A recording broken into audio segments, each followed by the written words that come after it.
Hello guys, welcome back to another video. Today, we're talking about selling your collection, whether it's a good move, a bad move, is it smart? And if you've seen my previous videos about selling, specifically when I was comparing Sun and Moon booster boxes to Sword and Shield booster boxes, I was telling you guys to hold for as long as possible. Things like Evolving Skies is clearly going to be similar to something like Team Up, although not as scarce, definitely just as coveted, if not more coveted, of a sealed item. And so I would continue to hold on to certain products like Evolving Skies and whatnot. However, taking gains on any kind of investment you made is not a bad idea. I know holding for the longest possible time horizon you can is typically the best move, but there's no harm in taking profits, especially in this most recent bull market when things are really easy to sell. So this person is kind of asking the Poke Investing subreddit, is it a good idea to sell my investment slash collection? He has a lot of cool stuff. He has a case of 151 ETBs, Lost Origin case, Moonbryon. Looks like he has a Prismatic Evolutions ETB case, Gray Hellfat Pikachu. He has all these like pretty cool singles, sealed items and whatnot. And 12 Pokemon Center ETBs for 151. I mean, that's insane, right? Like, clearly the guy made a lot of money in the past year. And personally, I don't think there's any harm in taking, like, maybe selling two of your evolving or your 151 PC ETBs to maybe just recoup the money that you spent just buying them, right? Like, you could sell two of these PC ETBs and it would basically make up for the entire case of 151 ETBs, or it would make up for another one of your purchases. And now you're in for zero risk, which is kind of insane. And recently, that's actually what I did. So if you don't know, I actually sold two Paradox Rift loose booster boxes about 2 weeks ago, I want to say. I think is when they hit their all-time high at like 350. I felt like that was a very unnatural market move. And I actually bought my case of Paradox Rift for 600 a while ago. So, I got very lucky on that. But when I saw that these booster boxes had reached, my initial investment point, my two loose booster boxes had, I was like, you know what? If I can sell these, then the case I have is practically free. Or if anything, it only cost me what those loose boxes costed, which was $200, right? Back when you find Paradox Rift booster boxes for like $100, super easily. And so I was like, okay, well, that seems like an insanely good deal. So I sold them, and now my cost basis is really good for Paradox Rift. And I implore you, it's never a bad time to sell if you're up on something, especially if it's 2x, 3x, 5x, right? At a certain point, holding for the longest possible term is always going to be the best option, but it doesn't always necessarily matter. And so, yeah, I do think, the top comment here, I don't think selling cardboard to turn 100K is ever a dumb move. Yes, at the end of the day, guys, this is all cardboard. It is a children's card game. I know people hate it when I say that, but that's just the fact of what Pokemon is. It's the largest grossing media franchise at the same time, but there's no harm in selling one of your more risky assets every now and then when you're fully up. Especially if this is your biggest investment, you need to have some money in like your 401k, or your Bitcoin, or stock. Although all of them are down right now, that would be a bad time to pick those up. But anyway, that's not the only thing I want to talk about today. I want to go over some booster boxes that are seeing some pretty interesting price movements. And right now, the market is in a pretty interesting spot. I feel like a lot of the hype is on the Mega Evolution era. A lot of the older kind of Scarlet and Violet sets are starting to stagnate a little, which is getting people, I think, somewhat scared. Don't really see the, the panic that some people are claiming there is. But, things like Destined Rivals, for example, they hit an all-time high of 470. I think some people bought them for $725. Yo, whoever do that, you are a schmuck. I'm sorry. You should not be buying a booster box for $700. Jesus Christ. Especially a set this early. And it's coming down, and it's around the 380s. And, I was telling y'all this would happen. Once this kind of high price movement happens, there is going to be a correction. People are going to see the booster box they have with them, and they're going to be tempted to sell. Personally, I'm not selling my Destined Rivals case. Now, I did sell a few booster boxes here and there because I had some loose boxes that I got pretty luckily. But my case, I bought for a good amount. I bought for like around 200 a box. And Pokemon Center just released a bunch of new waves of Destined Rivals booster boxes. So I'm guessing we're going to get even more through distributors, through big box retailers. Now, I don't necessarily know if we're going to get a ton, but clearly they are dropping some. I don't think it was a lot on the Pokemon Center website, but it was enough to get people scared and to get people selling. So that's interesting to see. Would I buy it right now? perhaps it is on the downturn. It's not a bad time to buy. You're kind of buying before the initial spike. Personally, though, I would probably wait until the holiday season. In my eyes, I see the holiday season, is when Pokemon wants to release as much product as they possibly can. So maybe leading up to that, you could get some better prices, but who knows? We'll see. Next, we have Surging Sparks. And I was talking about buying this box when it was in the 230s, 220s for a long time. I thought this was one of the best booster boxes to buy. Right now, it spiked a lot. It spiked up to like 300, back down to 270, which I think is honestly a fair price. I even think it's honestly more in the range of 250 in my eyes. That's where I see it settling down at least, just because there is still so much of it out there. And Pokemon did seem to be reprinting this booster box particularly a good amount. I think that's due to the fact that they think that this box kind of caused a big explosion, but at the same time, I don't see many more big reprints of Surging Sparks coming our way. I think if anything, they're going to tackle things like Destin, they're going to tackle things like Journey. And speaking of Journey, surprisingly, this box has only been really moving up.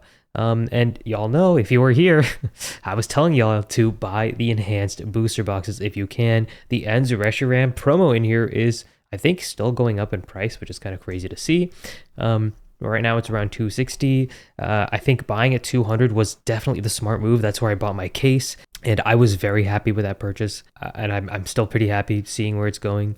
I don't see a world where the enhanced booster box and the regular booster box both get reprinted into oblivion. It's probably going to be one or the other. My bet is on the non-enhanced getting another wave, but I have no idea, guys. I'm just kind of guessing. That's why I put all my eggs into the enhanced booster box basket. I literally have 0 of the regular booster box, simply because I don't understand the logic of trying to like pay more money for the non-enhanced when it comes with less product. Like there's less of a promo card in there. That doesn't seem like a selling point to me. So I only bought the enhanced booster box personally. But yeah, let me know if you guys are holding Journey together. I think we're probably gonna get another reprint wave of this, so I wouldn't be buying it yet. I could see it kind of drop down a low if we see another reprint wave, but who knows. Journey together, I think, is still a pretty strong set. Some sets, like Paldean Fates, have just been stagnating, kind of like 151. They hit really high highs, and now they're at a kind of an uncomfortable price, but we're still not getting more product of Paldean Fates ETBs. Which means that, unfortunately, this is going to continue to hold its $300 price tag. Absolutely insane. I mean, I ripped so many of these ETBs, man. These were everywhere. Pretty crazy to see. Continuing with the Sword or Scarlet and Violet era, we have Paldea Evolved. Still in its kind of consolidation period now at 460. Again, I don't really see us getting more Paldea Evolved booster box reprints specifically. Or I would definitely be buying into these if you don't have any and you want them as a position. 400 is a lot for, a Scarlet and Violet box, but it's one of the better sets of the era, so it makes sense. And now I want to move on to Sword and Shield booster boxes. These things have not been crashing at all. In fact, they have been really just going crazy over the past year. Past month, though, it's been a little stagnant. We're seeing Lost Origin booster boxes kind of stick around 800. I think these are going to break 1,000 at some point, probably within the next year. Let's see how many listings there are until we get there. So, all right, it looks like there actually is a decent amount of listings before you reach fully 1,000. Looks like around like the first page is just nonsense, but like there's around 3 pages of listings before we get to 1,000. So I think we're probably going to stick around this consolidation period for a little bit. I would say at least a month or two, but don't be complacent if you do want something in Lost Origin. As I've talked about in one of my previous videos, build and battle stadiums are not a bad position to get into. ETBs, not a bad position for some of these older sets, booster bundles. If you have no exposure to Sword and Shield at all, I think it's a good idea to have some. One of the best sets ever made, Crown Zenith, actually seeing a bit of a dip within the last month. I think this is a perfect buying opportunity, guys. Crown Zenith is probably the second best set of the Sword and Shield era. I really don't see it staying stagnant for too much longer. It seems to kind of just follow this like consistent ladder pattern. Obviously, as it gets more expensive, the ladders are going to get more and more drastic in the sense that the consolidation periods are going to get longer. Right, so it's going to stick at like a lower price, so it's going to lower for a bit for just a longer, but because it's just a strong set and because people want to open it so much, it's going to consistently have that kind of, inertia or that demand that just keeps propelling it upwards. And I think Crown Zenith ETBs are never a bad buy. I have like 8 right now. I'm still trying to look to buy 2 more just to get 10, because I think this is going to be one of the best sets in the Sword and Shield era that is just going to do absolutely amazingly. Still a decent amount of listings before we reach like 300 or 250. Yeah, I would say like a page and a half until we reach 250, and probably another one, probably like 3 pages, yeah, until we reach 300. So, there is a good amount of this on the market, but I would definitely buy while it's still in this kind of consolidation period, guys. Crown Zenith is such a good product. All right. Of course, we got to talk about Evolving Skies. Last month, not moving up too much. Obviously, when we get to these kind of price ranges, it is absolutely insane, right? Not many people are going to drop 2.5 grand on a single booster box. But regardless, even though it started the year at 800, it is now up to 2.6K. And honestly, I don't see it slowing down too much more, guys. Evolving Skies, again, probably the best set from the Sword and Shield era.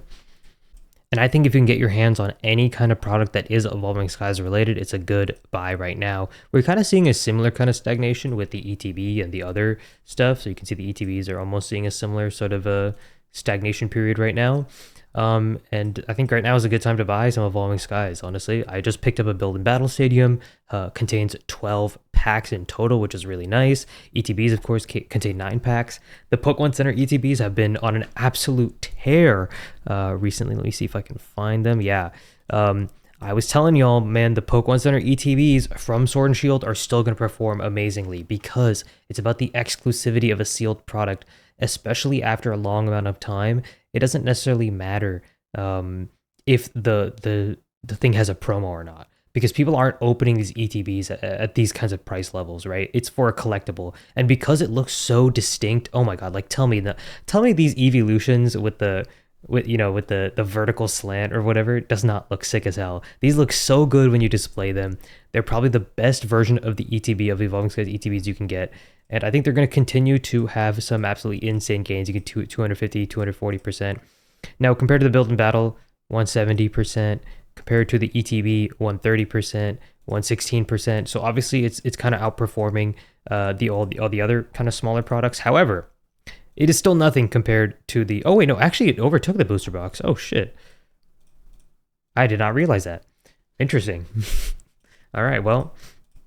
Yeah, I guess the PCTBs did overtake the booster box.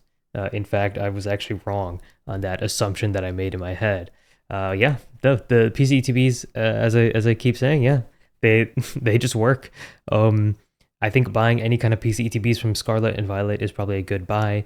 I need to pick up the Phantasmal Flames PCTB. I actually missed the drop for that, unfortunately, but yeah, it's probably going to be picking up next. I'm kind of slowing down on my buying right now just because I feel like things are at they're still really inflated in terms of price, and I think demand is starting to slowly drop. I'm just feeling that from the card shows I'm going to. They're getting less and less packed, which is both nice, but also a little concerning. But ultimately, I'm still in the hobby. I'm still enjoying it. I'm still having fun, and really excited to see what happens with future drops, how much the price continues to move up or move down. Let me know what you guys are buying down in the comments below. Make sure to like, subscribe, and I'll see you guys later.